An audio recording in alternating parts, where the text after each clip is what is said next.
jumping on to talk about how you can get your children's yoga programs or mindfulness or meditation or mindset programs into schools. So some schools around the world are starting to open up. I just saw yesterday that some schools in the Netherlands are starting to open up. So that's Europe, starting to open up some schools, perhaps some daycare centres. Certain parts of Asia, schools are opening up as well. So this is a really great time to start thinking about, or even start approaching schools to work with them in their final term or the new academic year, and getting your programs and your regular kids yoga classes into the school system starting in the next academic year, which for most of us is in August or September. So I've got 3 quick tips on things that you really need to know when you are approaching schools, whether you're approaching them through email, which I definitely recommend if you don't know the school, making sure you know that you're contacting the right person, or perhaps you are approaching them if you're a parent of a school and you want to get your children's yoga and mindfulness program into your child's school. Then you might have a meeting with the curriculum coordinator or with the principal or the head. So whether you're doing this in person or via email, there's 3 tips that I would suggest that you really keep in the forefront of your mind when you are approaching schools about bringing your program into the curriculum or into their after-school club activities. So firstly is you really need to respect their time, whether they are the teacher, the curriculum coordinator, the head, the principal, whatever their role is in the school, really respecting and fully valuing their time. So especially now when they're trying to get the school to be back up and running, or if not right now, after the summer in August, September, they're going to be incredibly busy. So it's important that you show them that you are actually valuing their time, and whether you're meeting with them in person or you're sending them an email, be really quick and effective with what you're actually trying to present to them. So if it's an email, you don't want to be sending a really long email about all the details and the minute little parts of your program. They just want to know quickly and effectively what it is that you are proposing, what is the budget, or what is the program, but in a quick, short paragraph. Who are you? What can you do for the school? What is your program? What does it involve? What are you asking the school to open up for you? What are you asking the school of? And basically, how can it help them?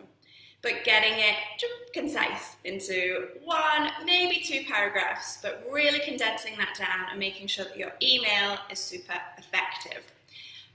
Equally, if you're going into a meeting with them, if you're meeting with the curriculum coordinator or the head, making sure that you in your mind have got everything laid out so you know exactly what you want to present to them. You're going to give them quickly and effectively the details of the program, how it's going to help the school, what's the budget, what's your proposal. So that you're not wasting your time and you're not wasting their time. You need to make sure that you are showing that you value their time, but also that you value your own time, so that you're not sat in a meeting for an hour and a half because you are also a busy business owner, a busy children's yoga teacher, a busy parent. Okay, so valuing your time is my number 1 tip. The second thing to think about is, I have 3 tips, what do I want to say to you? Okay, so really emphasizing how your program, it might be a unique program, maybe you're doing kids yoga with storytelling or mindful movement. So whatever it is that your unique program is, how is it going to help the individual children or classes? How's it going to help the school as a whole? How is it going to help the families in the school? How's it going to help the teachers? Now, your program might only be directed, for example, at children with special needs, or it might be family yoga, or it might be yoga for the teachers, and you're focusing on educating the teachers on yoga and mindfulness. But whatever it is, you need to show the school, you need to show the head or the curriculum coordinator what your program, how it's directly going to impact the school? What are you going to be doing for the school? What are you going to be providing for the families, the children, and the teachers within the school? So I would avoid using all of the lovely, dreamy, but kind of fluffy words like it's going to help them to be calm, it's going to help them to be mindful, and rather than using, calm and peaceful and all of these words that, yes, of course, the children do feel calm, mentally more calm, and they do feel a more sense of contentment and peace. But if the person that you're speaking to has zero knowledge of yoga at all, and I know as a children's yoga teacher, you might think, well, who doesn't know about yoga? But honestly, I met 2 people this week that didn't know that children's yoga was a thing. I was like, how do you not know that? So don't assume that the person that you're speaking to in the school actually realizes what yoga is or that yoga for children is a thing. So using fluffy words is not going to help convey your message. So speak to them and tell them exactly what your program and your classes are going to do for the school. So it might be this yoga, if your children are doing kids yoga once a week with me, you'll be able to see a reduction in anxiety within your preschool classes, okay? So super specific. Or it might be your teachers will notice a difference between their overexcited, hyperactive children. They'll be able to learn more effectively, they'll be able to focus and concentrate in your mainstream class. So be much more specific about what the school, what the teachers, what the parents will actually be able to see, as well as what they will be able to feel. Yeah, so they'll be able to feel more calm and peaceful, but they'll also be able to see that the children are self-regulating, that there is a reduction in anxiety, that there's a reduction in overwhelm and overexcitement. So be pretty specific about what it is that they can expect to see within the children, or the difference within the school that your kids' yoga program is going to create. And then the third thing I wanted to mention is, I can't even read my own writing. The school want to know that you're going to come in and you're going to provide and you're going to be really efficient with the role that you have. So you're not going to be asking them for extra resources or extra money for resources or extra part of their budget. You're not going to be asking them for teaching staff or extra support. You're not going to be asking them for additional space. So they want to know that, okay, you're going to come in, you're going to do this kids yoga program twice a week, you're going to do it in this classroom, it's going to cost the school this amount of money, and you're going to bring your own resources, or you're going to go to our school library and collect the resources that you want in your own time. You've got access to that, but you're not going to be asking for extra staff, extra resources. You're not going to be asking the library staff to bring the books that you want or the resources that you need. So they want to know that basically you're going to come in, you're going to provide for the children, provide for the schools, you're going to be effective, efficient with the role that you have, and you're not going to be coming in and asking and expecting more from the school and more from the teachers.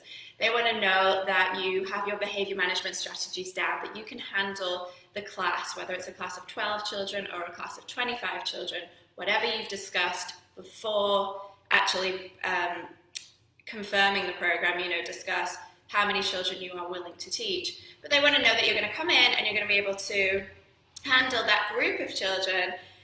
You're going to provide for them, you're going to share with them, you're going to be able to manage them, and you're not going to be asking for extra money, resources, space, time, or space. You're not saying, oh, this classroom doesn't work for me, I need a bigger space because I need to be doing this. So working with whatever it is that they are giving you, whatever they are offering you, and working with that. And if not, if you know, I only want to work with 12 children, that's no more, I can only do it in this type of space with no distractions, I'm only willing to do it for this amount of money, I'm only willing to do it if they can provide these resources, then you need to speak to them before before you can confirm the program with them. Okay, don't confirm this beautiful program and then go in the first week and say, oh, by the way, I need this, because it's just not going to work for anyone. So those are my 3 tips. Respect their time, whoever it is you're speaking with or emailing. Be efficient and effective, and make sure that you confirm everything beforehand so you're not going in and asking more of them. And my second tip was, why am I so forgetful today? I need an extra coffee, obviously. Second tip was paint the picture so that they know exactly what they are, what you're offering them. How are you going to help the school, the families, the children and the teachers? Those are my 3 tips.